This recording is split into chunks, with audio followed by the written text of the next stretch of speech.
Hey, good afternoon, Dr. Gardner here. I wanted to kind of show you this patient's legs. He has graciously allowed us to do a little quick video.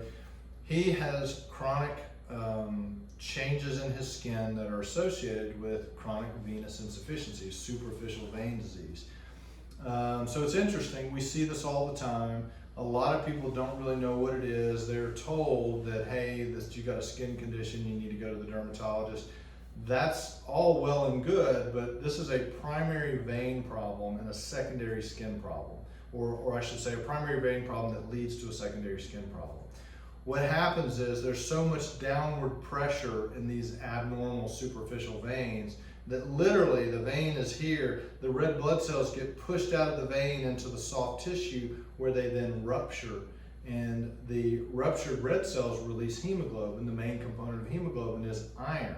And so the reason this is a red, brown, or rust brown color is because the skin is being stained by the iron that's in the blood from the undiagnosed and untreated superficial vein disease. So this patient has never been diagnosed before, but our ultrasound today shows that he has superficial venous insufficiency or venous incompetence or vein disease in his great and small saphenous veins in both legs.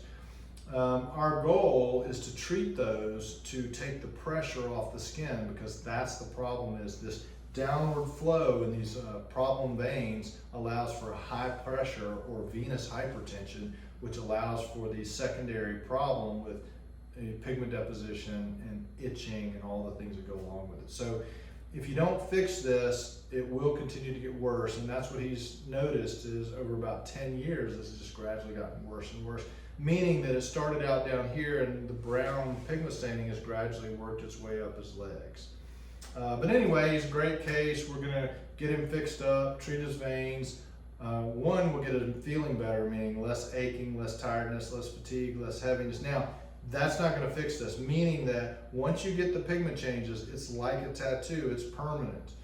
Once we fix the underlying vein problem, then we're going to stop the process, and over time this will soften, and a lot of times it will fade just like a tattoo.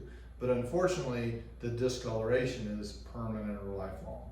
So anyway, if you have questions and if this is what your legs look like, most likely you need to come in and let us take a look.